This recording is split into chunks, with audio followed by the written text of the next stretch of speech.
na be the Dr. Mahmoud Baumia, ye national executives, General Secretary Justin Kudu Afrempong, ye party wa Ashanti region. Regional Chairman Dan Bernard and Jubosi Akone executives, ye doing so, a party form penny for I was members of parliament, district chief executives, constituency chairman, constituency executives, electoral coordinators, any polling station executives are almost every now muti and any MPP for ni padomna, almost per party, no almost some party, no boa party na, almost need a party structure, and must be a chair, maybe I mean, a dream, any asante money baby or marina. Said they wouldn't carry two Ghana Mampana be the Dr. Mahmoud Baumia. Said a party TSA doom pempen so be a tuabano. In flag bearership, who about to a to minimum say a Ghana for you and him sem. I put the first one. Said the asante mine your two first election in the and super delegate elections in the there was a message about and they say Ashanti region and Kasa. The decision has been taken and a vote the Dudrona Akoma, the vice president, Dr. Alhaji Mahmoud Baumia. There are a lot of people who say baby I be and no more say Santimine I had that adopted Dr. Mahmoud Baumia and the campaign I think I've said these things on several platforms. But you can't see Dr. Mahmoud Baumia campaigning. And only a second topic. We don't more Kwabre. Now that's what you see. When I can say Dr. Mahmoud Baumia how I know the I know the na a week can I information can I be my tea for say Dr. Mahmoud Baumia around. But that's right. We not me chiao keke. And my Joe Debbie, a second topic. Okay. Dr. William Atta. Yes. Na bibi aboko de. Openi kese nyanko fon busu shai. Nyame nyina edi da yie. Yes wa don. Akakra. Enu edine de but nyame be. All right. Me pese a shasi free Kejitia. 2 days ago. Kejitia traders a press conference. I say mo kenyina ne say project bia omo hwe ni mu say ibitimi awie MPP bi ga aban bitimi awie nya de say sa project no watimi awie omo ka no omo bo second phase of Kejetia market redevelopment anwen ne sen omo bo Kumasi International Airport kire say Kumasi International Airport crowd here areho isan say 87.9 shasi ansana Tamale International Airport o shasi enso ye Tamale Kumasi da so anwen ne sen hospitals ahodo a na mo hwe animu say aban ni bewie enso ni nyina no aka nsensen mu roads project ahodo a no so eda ho a yenwie ye ase kamia koye say MPP afa Ashanti region for granted because since 92 my support to the only region ye kan aba wie timi twa ba 8 regions mu ema abantim ko run off Stella Kumasi Sarfo edwadifo ewo Kejitia oma anwene omudwadi ho omsi project e wa Asante Mantema no e kamia koye se akansinsen mu una ofri aban mu ba omo press conference omo yeye from where you sit you know kre Evans say machia ya tiefo ni ahwefo nyina wie no na ya chairman ameno ne ye papa no ne abusuafo o Central Market I think Akoma FM 87.9 Kumasi conference inuanum Ghana for ne nipa wa Asante man mu ha no Central Market and say Kumasi hanom mejiri say matmetaka sanse on several platforms so ma the ultra sanadu temia na onim se na chiachia nti ya na ho behia brain nyina ne say yeso ye bu man no na inuanum bi nso draw your attention to some of the issues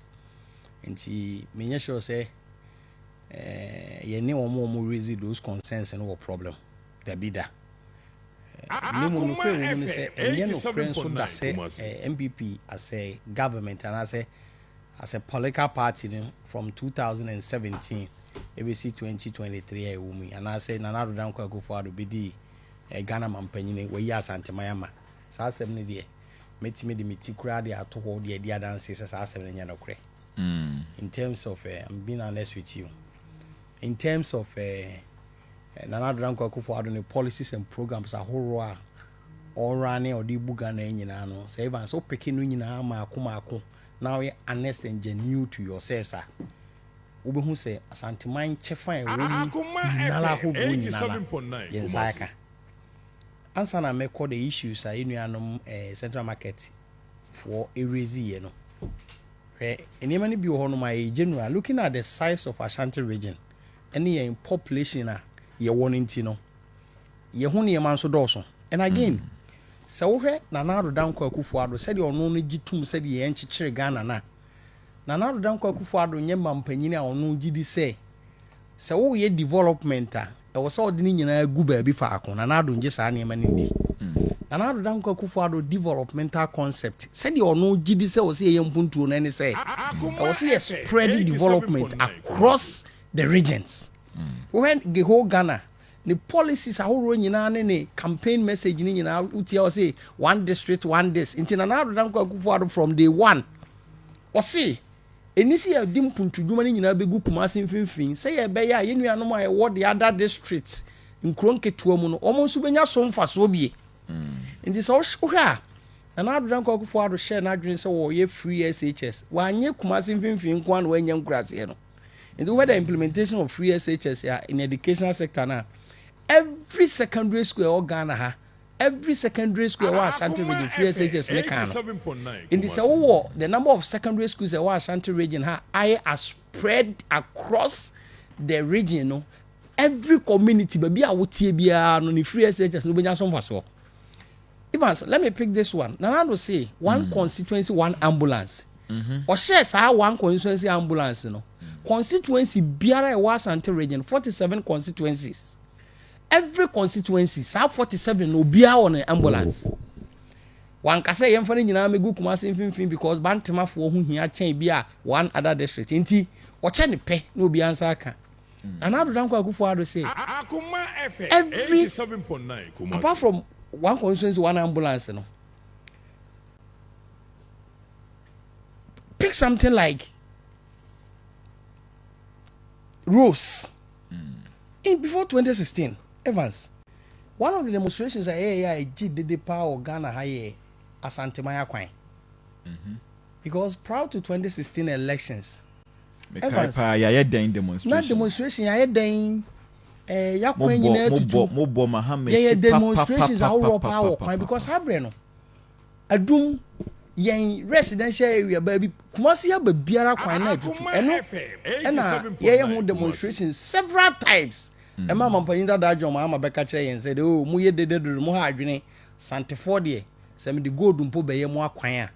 enso mani efisa akokosa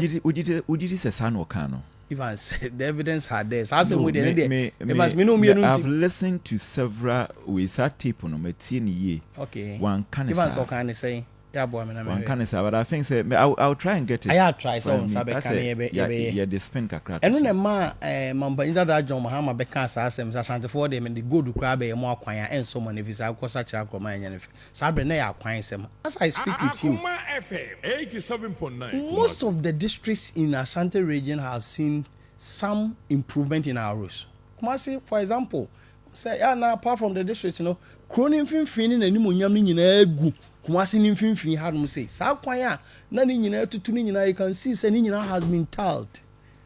as we speak here Ashanti region how you be kwan wa centimeter me see within the